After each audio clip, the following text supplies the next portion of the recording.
How do I find investors for my startup even if I do not have the connections? You mean without the warm introduction? Yes. It can be done. It can be done. That's Yes. good news for you. I think this is so important. Yeah. We're not all born in Silicon Valley, right? No. We're not all nephews of... Someone. Yeah, exactly. So, what I would say is, number one, stay clear of everybody asking for money up front just so you can pitch. Oh, yeah. We've seen that one. Yeah. Because you know those, come and pitch for us for $500 US. We have 1,000 angels on our email list. Yeah. It's just a business model, right? Yeah. No solid angel will sit and review those. I mean, honestly, no. So even if they have my email address, I will never open their emails.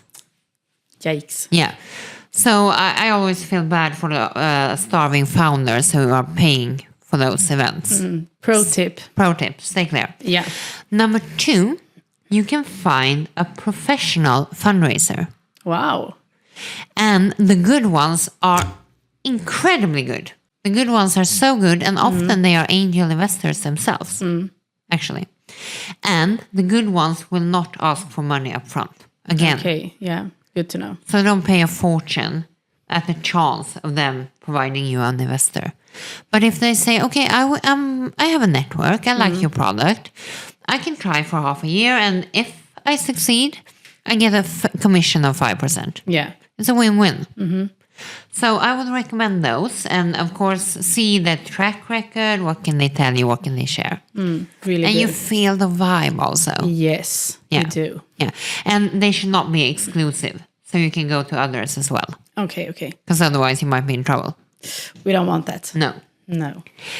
So performance-based only, and then you have to start somewhere. Yeah. Check LinkedIn, talk to people. Don't be shy. Yeah.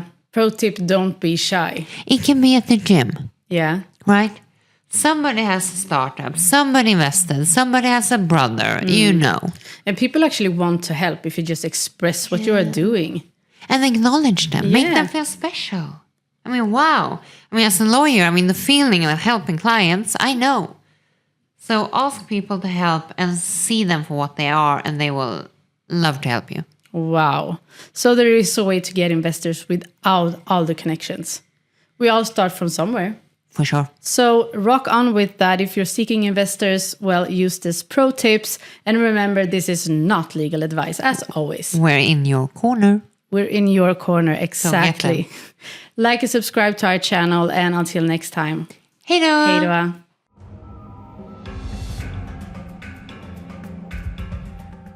Kat, we have a question for you. What legal rights do investors get? Oh, and often investors try to claim that whatever rights they want Okay. are like mandatory, or every investor gets them, right? Okay, so be prepared for that. Yeah, be prepared for that. Number one, it varies. It's a negotiation, right? Number two, it will be dependent on what stage you're in.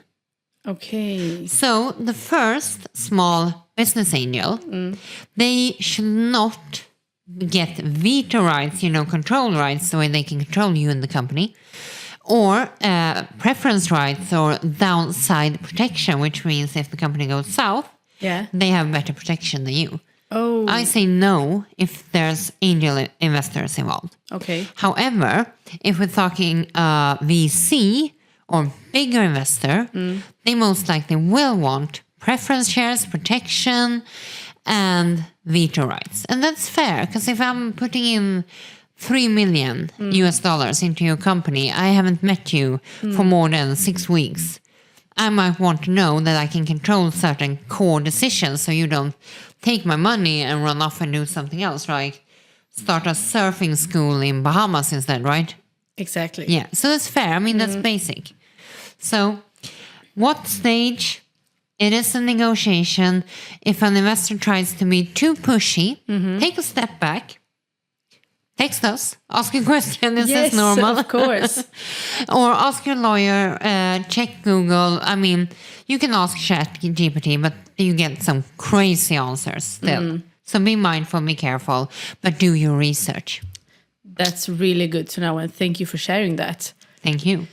And now you also know about that. And as Kat said, if you have questions, just drop them down below. Email us on LinkedIn or Instagram, whatever. We're in your corner. We're in your corner. Yes, thank you so much for today. And remember, this is not legal advice as always. And like and subscribe to our channel. Hej då! Hej då!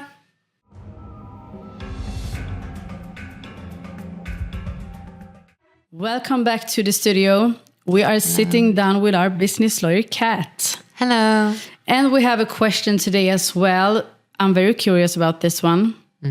What is the number one mistake people do when bringing on investors? Ooh, I like that one. Yes, you might want to know this one.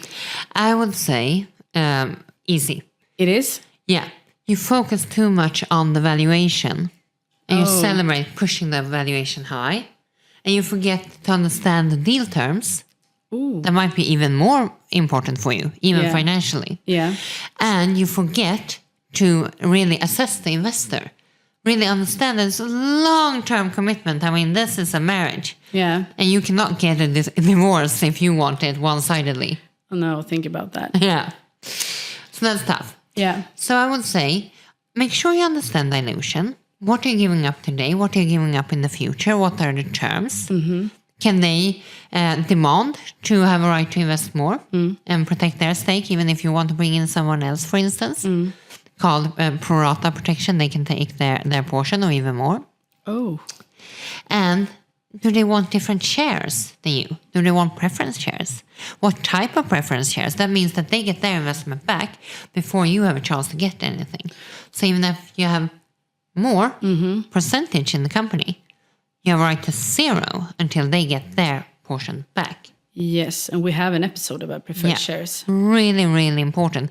I would say way more important than having this super high valuation that might come up and bite you in your next funding round.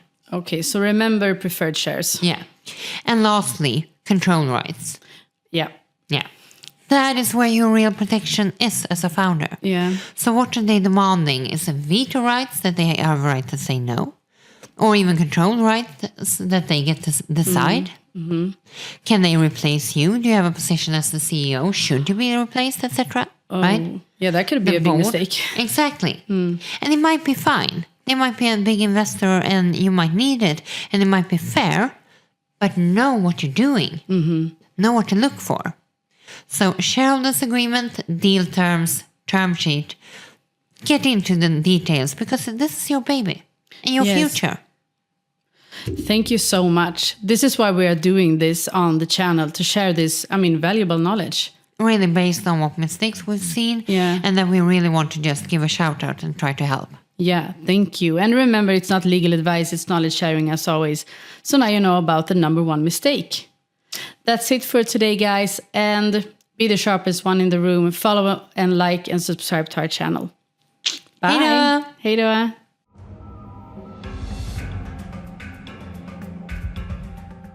What happens if my investors want to leave my company? Ouch. Kat, help us out here. Yeah. So they regret investing. Yeah, Yeah. Or they're mad because you're not performing. maybe. Yeah. Well, the good thing about getting an investor that holds shares, equity in your company, Is they cannot regret it. who would They can't just undo it and say, I want a return. I want my money back. No, their money is at risk in the company. Okay. Yeah. And that's the beauty of it. Because if you have a lender, somebody gives you a loan, they have a right to demand that loan back no matter how poorly you are performing. Whoopsie. Yeah. But an investor, you're with the up if the company goes well, and you're with the down. So if I invest 100K in you and the value drops and you cannot pay your bills, my money is lost. Yeah. So that's the beauty. That's why you like investors, because they're risking their money that everything will go well. Okay, that's really good. Yeah. And if they want to sell, then the regulation will be in the Articles of Association and the Shareholders Agreement. Typically, you will have a right to first refusal, which means I cannot go and sell them to Mr. Greedy if you want to buy them. No. So you have some control. But again, that's selling. That's not getting your money back from the company. That's selling to somebody else. And then I need to find a buyer. That's my problem, not your problem. So you as a founder, you're cool. And we have an episode about the rights to first refusal. Really good one. Yeah. So is there anything else? No, that's it. So you can be quite comfortable. If they want out, then they need to find a buyer. Yeah, themselves. and they took the risk by investing. Exactly. So good news today, and you heard it from the business lawyer. Thank you so much for today. And remember, this is not legal advice, as always. It's knowledge sharing. It's knowledge sharing. And stay on top of the game. We believe you. Yeah, and subscribe to our channel, of course. We see you. Hej då! Hej då!